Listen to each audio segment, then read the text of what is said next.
Welcome to Rustbuster's installation guide for Dodge's 2003 to 2009 Ram 2500. Before you begin, if you are uncomfortable performing any of these procedures, we strongly suggest seeking a qualified professional. Make sure you have all required tools and utilities.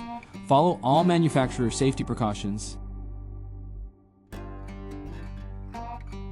Step 1. Disconnect the vehicle's battery. Inspect for fire hazards such as leaking fuel lines or engine components.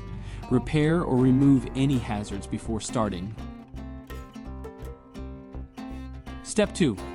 Lift the vehicle with a jack, then support it with jack stands. Remove the rear wheel. Relocate any lines from the area around the factory rear shock mount. Unbolt and remove the rear shock. Step 3. Cut off the factory rear shock mount at the base where it's welded to the frame. Step 4. Grind the area where the factory mount was installed down to bare metal and apply weld-through primer. Step 5. Hold the replacement rear shock mount against the frame using the factory silhouette or your repair kit markings for alignment. Following proper welding procedure, tack weld the rear shock mount in place. Then fully weld all edges. Step 6. Apply a rust-inhibiting top coat to the crossmember and work area.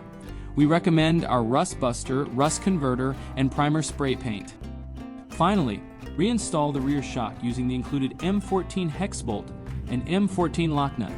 The M14 bolt requires an 18mm socket, and the M14 lock nut requires a 21mm wrench.